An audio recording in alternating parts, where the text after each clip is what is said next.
اپنے اس stage show کے اندر جناب نے ایک عبارت پر اعتراض کیا، اور اعتراض کرنے کے بعد کہتے ہیں کہ حدیث مبارکہ میں آتا ہے نبی اکرم صلی اللہ علیہ وسلم نے ارشاد فرمایا کہ جس نے مجھ پر جان بوجھ کر جھوٹ بولا اس نے اپنا ٹھکانہ جہنم کے اندر بنا لیا۔ تو بتاؤ یہ نبی اکرم صلی اللہ علیہ وسلم نے کہاں فرمایا ہے؟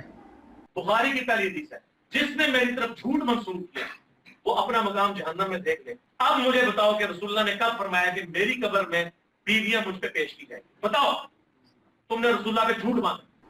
یہ جناب نے سوال کیا ہے اور یہ اعتراض کیا ہے۔ اب میں یہ مقدمہ عوام کی عدالت میں رکھتا ہوں۔ میرا سب سے بڑا مسئلہ یہ ہے کہ میں پیمانہ برابر کا بناتا ہوں، اور میرے انہی سوالات سے موصوف گھبراتے ہیں۔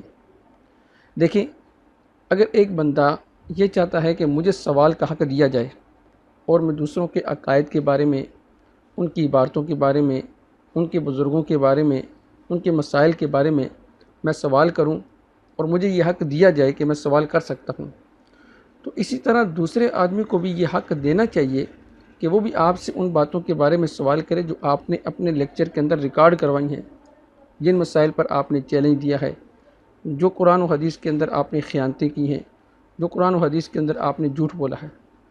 اب سمپل سا یہی سوال لے لیں۔ اب عوام خود بتلائے کہ اگر کوئی بندہ حق مانگے تو دوسرے کو حق دینا بھی چاہیے۔ ایک شخص کہتا ہے جی مجھے سوال کا حق دیا جائے، تو پھر جیسے وہ خود سوال کا حق مانگتا ہے اسی طرح سوال کا حق دوسرے کو بھی دینا چاہیے۔ جی آپ بھی کھلے دل سے سوال کر سکتے ہیں۔ تو جیسے جناب نے یہاں پر کہا کہ بتاؤ کہ نبی اکرم صلی اللہ علیہ وسلم نے یہ کہاں پر کہا ہے، تو یہی سوال میرا بھی ہے کہ مسند احمد کی جو روایت 12333 آپ نے پڑھی ہے، سب سے پہلی بات تو یہ کہ وہ حدیث ضعیف تھی جس کو آپ نے بیان کیا۔ پھر بیان کرنے کے بعد آپ نے نبی اکرم صلی اللہ علیہ وسلم کی طرف ایک جھوٹ منسوخ کیا کہ نبی اکرم صلی اللہ علیہ وسلم نے اس حدیث میں کہا ہے کہ عائشہ ظالم ہوگی۔ مسند احمد میں یہ حدیث ہے کہ سیدنا علی کہتے ہیں کہ ایک دفعہ نبی صلی اللہ علیہ وسلم نے فرمایا کہ تیرا جھگڑا ہوگا ایک دفعہ عائشہ کے ساتھ۔ تو حضرت علی نے کہا میں بڑا ظالم ہوں گا یا رسول اللہ کہ میں آپ کی بیوی کے ساتھ جھگڑا کروں گا؟ آپ نے فرمایا نہیں، وہ ظالم ہوگی اس وقت۔ تو یا رسول اللہ آپ مجھے کیا حکم دیتے ہیں؟ فرمایا کہ وہ جب ظلم کرے گی تو تم اس کو واپس چھوڑ آنا جہاں سے وہ آئی تھی۔ تو حضرت علی نے پورے پروٹوکول کے ساتھ ان کو واپس اب ہمارا یہ حق بنتا ہے ہم آپ سے پوچھیں کہ بتاؤ حدیث کے اندر نبی اکرم صلی اللہ علیہ وسلم نے کہاں فرمایا ہے کہ عائشہ ظالم ہوگی؟ اگر آپ کو پوچھنے کا حق ہے تو ہمیں بھی پوچھنے کا حق ہے۔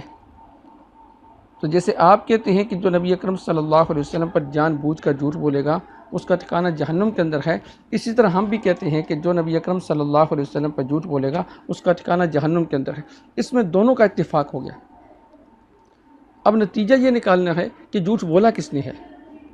اب آپ اس پر حوالہ پیش کریں، اگر جناب حوالہ پیش کریں گے تو جناب سچے ہیں، اور جناب اگر حوالہ پیش نہ کریں کہ جی یہ تعویل ہے، یہ تعویل ہے، یہ تعویل ہے، تعویلوں سے کام نہیں چلے۔ اگر آپ تعویل کریں تو پھر دوسرے کی تعویل بھی آپ کو قبول کرنی پڑے گی، اور اگر آپ کہتے ہیں نہیں میں تو تعویل کروں، میری تعویل قبول کی جائے لیکن دوسرا مجھے الفاظ دکھائے، تو یہ تو ایسے ہے کہ ہاتھی کے دانت کھانے کی اور دکھانے کی اور ہیں۔